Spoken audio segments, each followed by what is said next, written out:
Hukum akli sesuatu yang ditentukan melalui akal. Akal itu, ini yang dilupakan banyak orang, bisa berpikir dengan hissi, dengan data-data nyata, bisa berpikir dengan ghair hissi, yaitu qalbu. Maka akal kita apakah akal qalbi atau akal hissi? Yang disebutkan di Quran, afalam yasiru fil ard, apakah mereka tidak berjalan di muka bumi? Fatakun, sehingga ada bagi mereka qulubun yaqiluna biha, qalbu yang menjadi sumber mereka berpikir.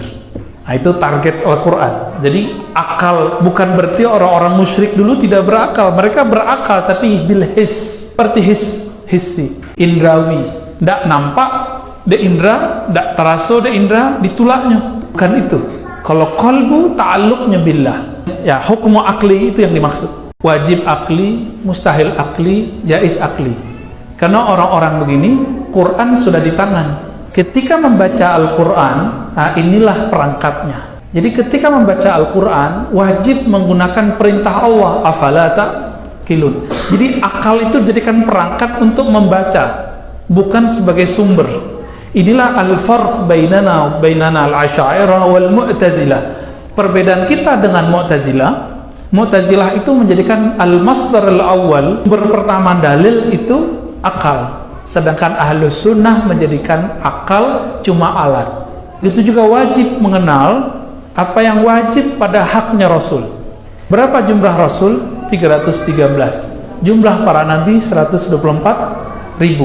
Maka nanti jumlah para aulia yang mewarisi para nabi juga berjumlah sama, 124.000. Siapa tahu di antara kita ada yang pewaris mereka. Terus siapa pewaris para nabi? Innama yakhshallah min ibadihil ulama. Yang takut kepada Allah itu cuma ulama. Berarti untuk menumbuhkan rasa takut kepada Allah harus kenal Allah dulu. Untuk mengenal Allah itulah proses yang disebut bermakrifat. Maka pewaris nabi itu mereka yang mengenal Allah subhanahu wa ta'ala. Mau baca kitab bisa 1000 kitab nggak ngaruh.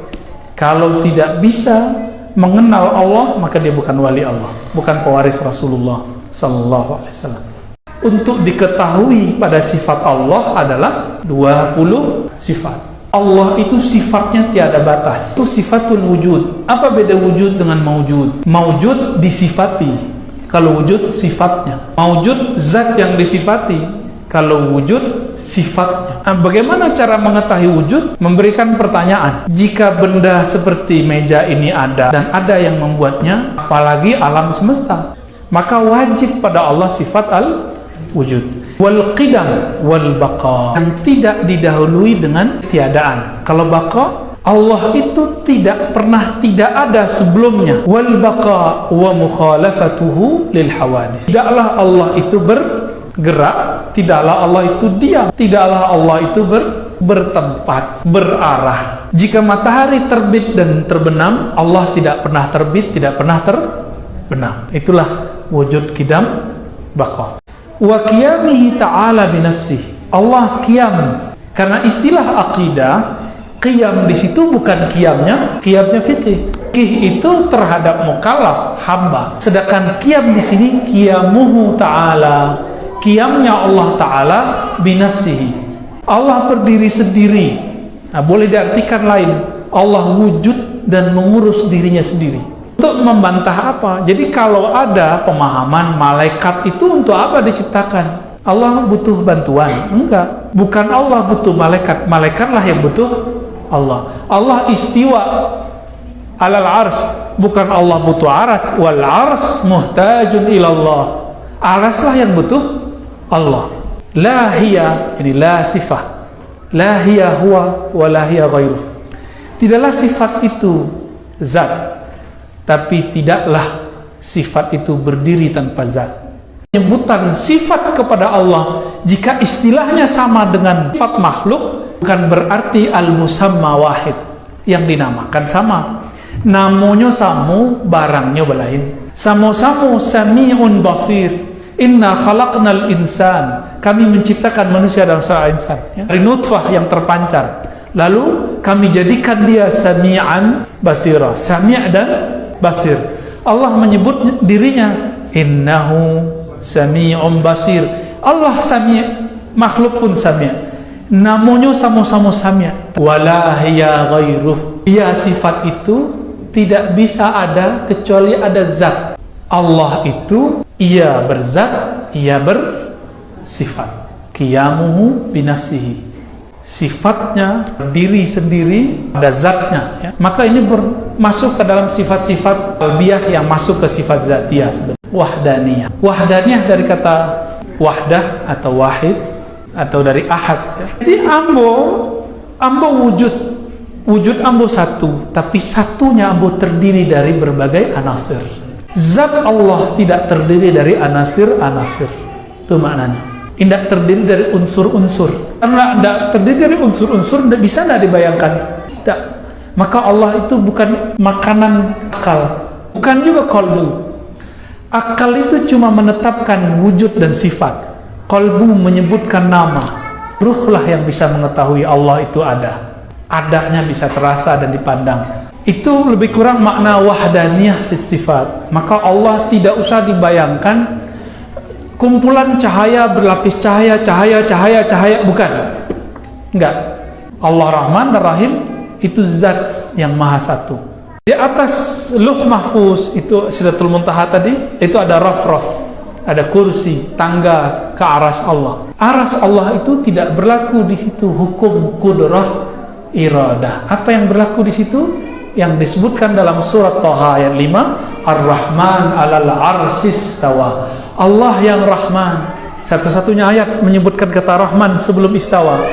Allah yang Maha Rahman beristiwa terhadap arsy. Maka hukum yang berlaku pada arsy hukum rahmaniyah, hukum kasih sayang. Itulah yang disebut jaiz dalam ilmu akidah Ahlussunnah yang diriwayatkan para sufi. Disitulah bab nanti bernama syafaat. Jadi siapa saja nanti Bapak Ibu yang dapat syafaat, namanya lah tertulis di arsy. Kita punya masa lalu masing-masing yang gelap. Kalau mengikuti hukum qudrah iradah, ibadah kita tidak cukup. Lah sebabnya berdoalah setiap hari, minta syafaat Rasulullah sallallahu alaihi wasallam. Lah sebabnya berdoalah setiap hari, minta syafaat Rasulullah sallallahu alaihi wasallam. Syafaat Rasulullah itu pakai Ar-Rahman 'alal 'arsy istawa. Sebab Nabi lah satu-satunya Nabi Allah yang pernah sholat di Baitur Rahman. Maka rahmaniyah syafaat itu cuma ada hak Rasulullah sallallahu alaihi wasallam. Sifat yang ketiga, ilmu berkaitan bijami'il wajibat wal jaizat wal mustahilat. Jadi tiga sekaligus, ada wajib, ada jaiz, ada mustahil. Wal hayat, sedangkan sifat hayat tidak berkaitan dengan sesuatu pun, justru segala sesuatu berkaitan dengannya. Sifat qudrah iradah sama basar kalam itu semuanya ada karena sifat hayat. Nah, makanya la yatata'allaq bi syai', tidak berkaitan dengan segala satu, tapi segala sesuatu sangat berkaitan dengan hayat. Sama basar berkaitan dengan semua yang wujud, baik wujud di dunia, di bumi, di air, di daratan, dalam tubuh kita dan di alam gaib. Makanya sifat ma'nawiyah itu Allah anugerahkan kepada kita. Kami jadikan juga dia mendapatkan pancaran sifat sama dan basar. Jadi kita dapat pancaran itu. Yang punya sifat itulah nanti yang bisa mengenal Allah. Sama-sama sama, tapi belain samanya. Sama-sama basar, belain basarnya. Kalau baca Fatihah, bid'ah satu nafas. Sebab dalam hadis Bukhari dan Muslim, Allah harus menjawab, perlu menjawab, Alhamdulillahi Rabbil Alamin. Allah menjawab, Hamidani abdi, hambaku memujiku. Ar-Rahmanir Rahim, asna alayya abdi, hambaku memuji-mujiku. Kalau tidak pakai nafas, Allah tidak punya waktu untuk menjawab. Allah butuh jeda enggak? Alhamdulillahi Rabbil Alamin, Hamidani abdi. Perlu enggak? Enggak. Belum si hamba membaca, Allah sudah menjawab. Fazkuruni azkurkum, sebut aku sebut engkau. Siapa yang dulu menyebut? Engkaukah atau aku? Awak katakan kita yang duluan menyebut Fazkuruni. Kita hadis, kita barang baru, makhluk. Sedangkan Allah qadim. Masa Allah keduluan dengan yang qadim? Pertama, ma'rifat Sayyidina Abu Bakar, sebut Siddiqiyah. Ma'rifat Siddiqiyah itu cuma ma'rifatnya, tidak ada huruf, tidak ada suara, tidak ada ibarat, tidak ada kalam. Ketika seorang hamba mengaku, ya Allah, semakin aku mengenal engkau, semakin merasa aku tidak mengenal siapa engkau. Itu sebabnya zikir Sayyidina Abu Bakar, zikirnya khafi, matanya dipejam, lidahnya dikunci ke langit-langit, lalu dia diam, hanya menyebut Allah, Allah. Bahkan lafaz Allah pun nanti tidak disebut lagi, cukup nafasnya naik turun, bawah, bukan berarti itu nama Allah. Meskipun demikian kita akan tetap dituduh orang sesat, tidak ada masalah. Yang penting kita sadar bahwa kita lurus, kita sadar bahwa imam kita siapa. Ma'rifatul fana, mengetahui ilmu mengenai fana. Fana itu artinya lenyap, karam. Bukan berarti hamba bersatu dengan Tuhan, itu mustahil. Allah qadim, hamba itu hadis baru, maka tidak ada penyatuan antara yang baru dengan yang qadim Allah Ta'ala. Yang ada sang baru ini seperti kita merasa dirinya tiada, yang ada hanyalah Allah Ta'ala. Itu namanya ma'rifatul fana. Ma'rifatul fana ini jika diolah tidak diteruskan ke ma'rifat berikut, jadilah seperti Syekh Abdul Hamid, Datuk Ambulu. Tapi jika diteruskan ungkapannya, dia menjadi ma'rifatul baqa. Di ma'rifatul baqa kembali kesadaran si hamba. Ketika ma'rifatul fana ditanya Syekh Abdul Hamid, siapakah engkau? Jawabannya Allah. Sama seperti Syekh Siti Jenar, sama seperti Al-Hallaj. Anta, anda siapa?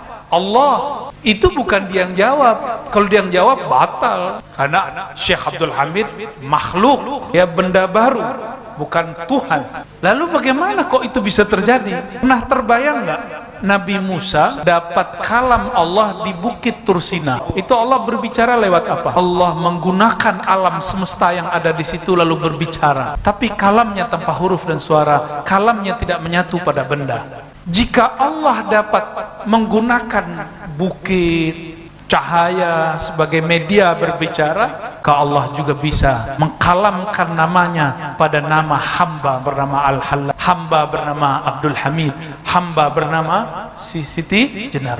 Cuma mereka mabuk di situ, tidak terus. Jika orang dia membaca la ilaha illallah dengan benar, maka tajallilah nur jamalnya Allah. Apabila rasa ini Allah beri, maka dia disebut dapat jazab. Jazab itu ditarik rasa oleh Allah. Rasa itu adalah karamah paling tinggi, dan itulah kasyaf yang paling kuat.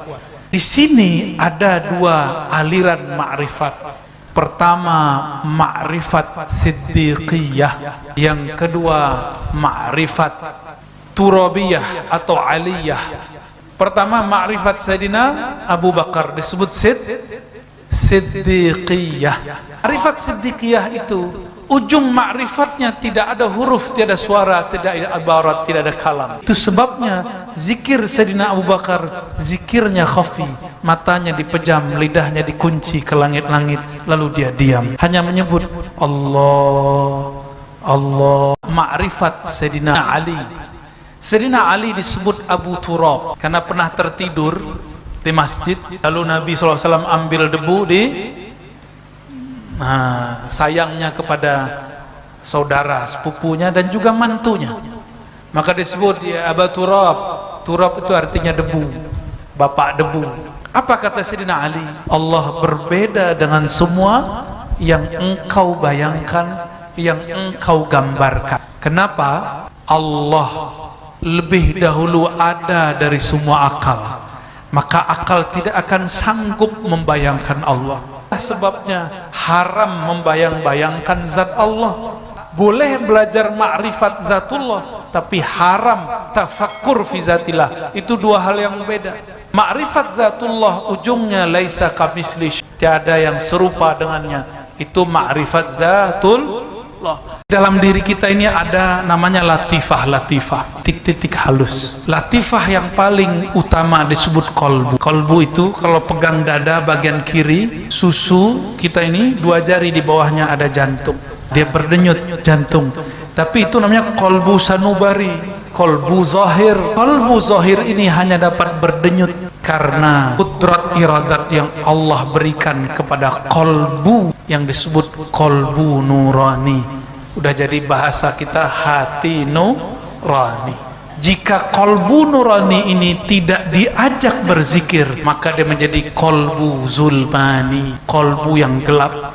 Maka oleh karena itu, menurut kami, talqin itu bukan sunnah, tapi wajib. Ambil dari ahlinya. Untuk mengambil keberkahan itu, saya bukanlah orang yang pantas sebenarnya. Namun karena perintah dan ijazah dari guru-guru, dan tidak boleh menolak, maka kami pun membagikannya. Asyhadu an la ilaha illallah. Pegang dadanya. Asyhadu an la ilaha illallah. Terima ya Allah. Wa asyhadu anna Muhammadar Rasulullah. Terimalah kami duhai Rasulullah. Ahadatullah,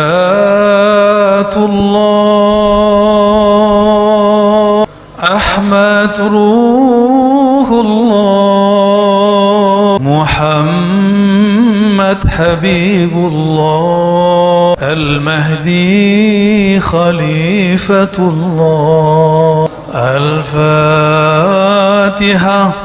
Kita berbeda dengan Syekh Shalih Fauzan, beda dengan Ibnu Taimiyah, bukan berarti kita benci mereka, tapi beda masa nggak boleh.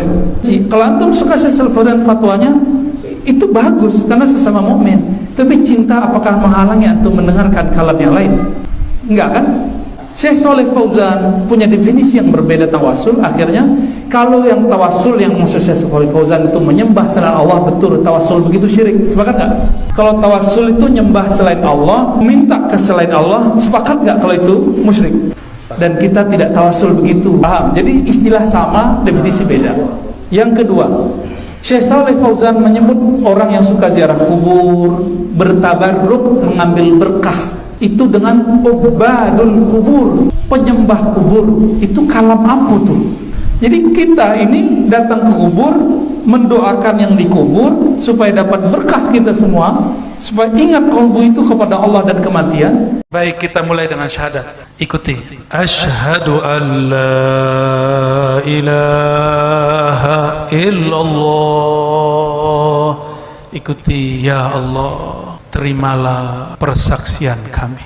Terimalah kami menjadi hamba-Mu. Kami percaya, kami terima, tiada yang berhak disembah, tiada tempat bergantung, tiada yang menggerakkan alam ini kecuali Engkau, ya Allah. Wa asyhadu anna Muhammadar Rasulullah. Wahai baginda Rasulullah, wahai ayahanda ruhani kami, ya Abaru, terimalah kami menjadi umat-Mu. Kami bersaksi Engkau adalah utusan Allah. Kaifiat zikir saman yang diriwayatkan dari Syekh Muhammad Arsyad Al-Banjari. Pertama syahadat, yang kedua Haikal Ma'arif Ahadatullah Ahmad Ruhullah Muhammad Habibullah Al-Mahdi Khalifatullah. Lalu kemudian kita bertawassul kepada Rasulullah dan silsilah. Jadi kalau tidak hafal cukup katakan ila hadratin Nabi wa ahla silsilati tariqatina al-Fatihah. Cukup. Lalu kita istighfar, tobat. Baru setelah itu zikir khafi sebagai asas. Allah dulu, asaskan dulu Allah dalam kalbu. Baru dizikirkan la ilaha.